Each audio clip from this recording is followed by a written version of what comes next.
Hello everyone and welcome to lesson number 1. In this lesson we will start with a couple of important exercises fundamental for all fingerstyle techniques. But before we start to play we have to tune our guitars, or actually you will have to tune your guitar because mine is already in tune. When you're a beginner and you don't know how to tune a guitar, you should stop watching this lesson now, go back to the main menu and have a look at the appendix of this DVD. In the appendix I explain a couple of elementary things that are maybe less interesting for the more experienced players, and tuning your guitar is explained in Appendix A. To all the rest of you, my guitar is simply tuned in standard tuning, E, A, D, G, B, E from low to high, with the A on 110 Hz, so that's ordinary concert standard tuning, just like this.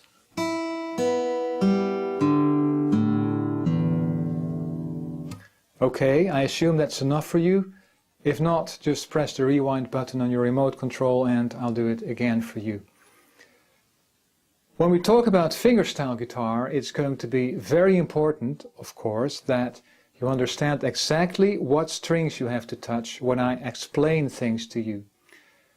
Usually guitarists talk about the low E string, the A string, the G string and so on, which is based on standard tuning. However, fingerstyle is sometimes played in alternate tunings too, such as DAT-GAT or Orkney tuning, C, G, D, G, C, D, and in that case all strings should get a new name, which would be very confusing, of course, and that's why I always talk about the first string, the second string and so on. The first string is the thinnest one down here and the sixth string is the big one at the top, okay? Good. The first thing you will have to do is make sure you can play these two chords, A major and E major.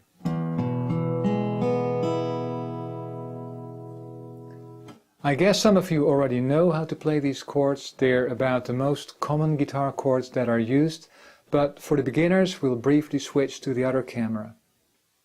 If you look at your left hand now, and maybe you have to bend a little forward, you should see the same thing as on your TV screen or computer screen. This is a different viewing angle than what you usually see on guitar instruction videos. You're looking over my shoulder so that you see my left hand just like you see your own left hand.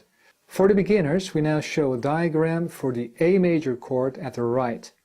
Most guitarists play A major this way. Middle finger on the 4th string and on the 2nd fret. The frets are these metal strips that run across the neck. And when I say on the 2nd fret, I don't mean on the fret like this, but just in front of it, like this. So middle finger on the 4th string, 2nd fret, ring finger next to it on the 3rd string, also on the 2nd fret, little finger next to the ring finger on the 2nd string, also on the 2nd fret. So that's all fingers next to one another on the 2nd fret, but without touching any of the other strings. As you can see, my fingers are a bit slanted across the fingerboard, unlike the diagram at the right.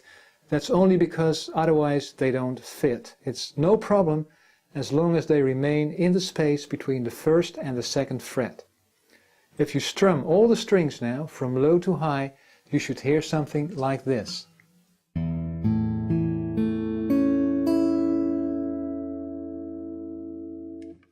Okay, the next chord is E major. Middle finger on the 5th string, 2nd fret, ring finger next to it on the 4th string, also 2nd fret, index finger on the 3rd string, 1st fret, E major.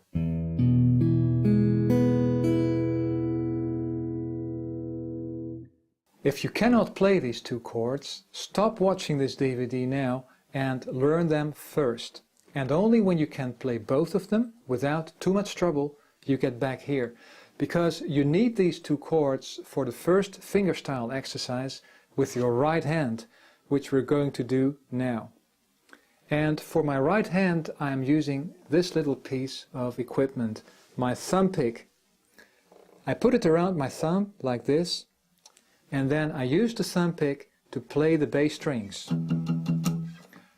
I recommend that all of you get yourself a thumb pick and learn to play with it right away.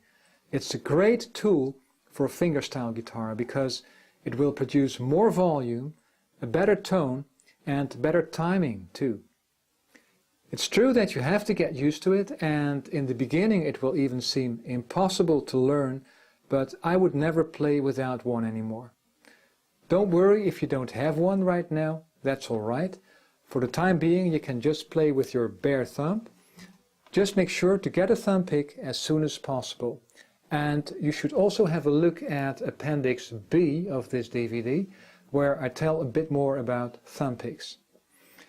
Okay, right hand, first exercise, for which we switch to the other camera again. And also on this camera you see the same as when you look at your own right hand. For the moment you can put your fingers somewhere on the top of your guitar or on the strings, whatever you prefer.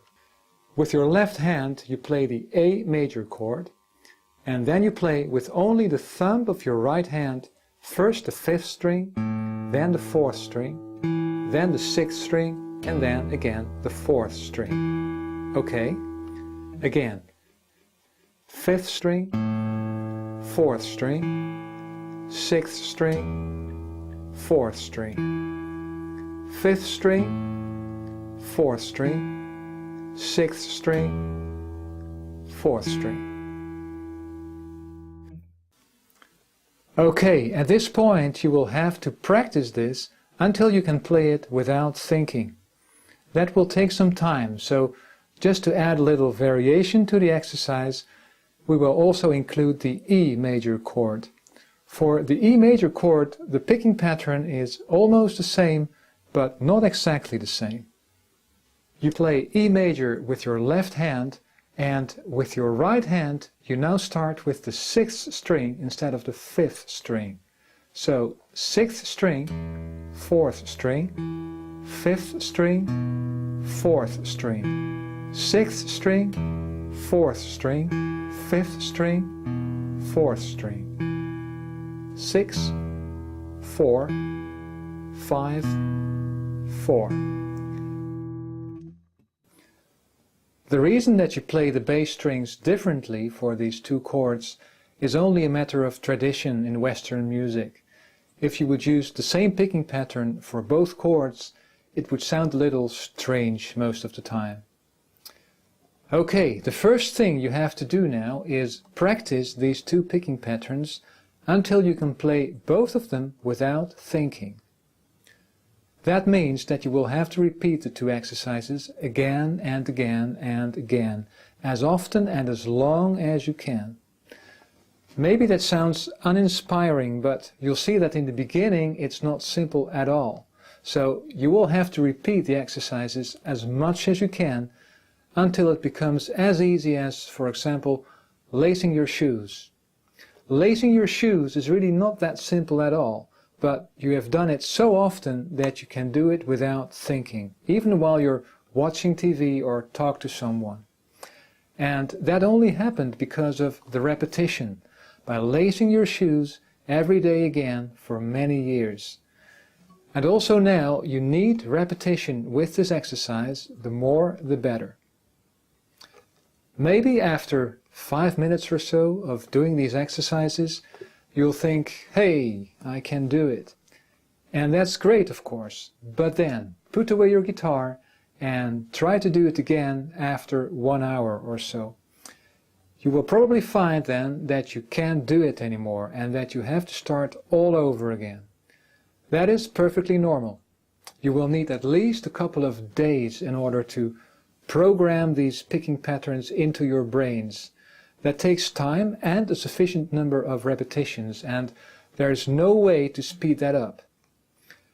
And even by the time you can play the exercises well, you should continue to practice every day, otherwise you will still forget them after a while, because your brains are very efficient and they are not going to remember things that you don't do anyway.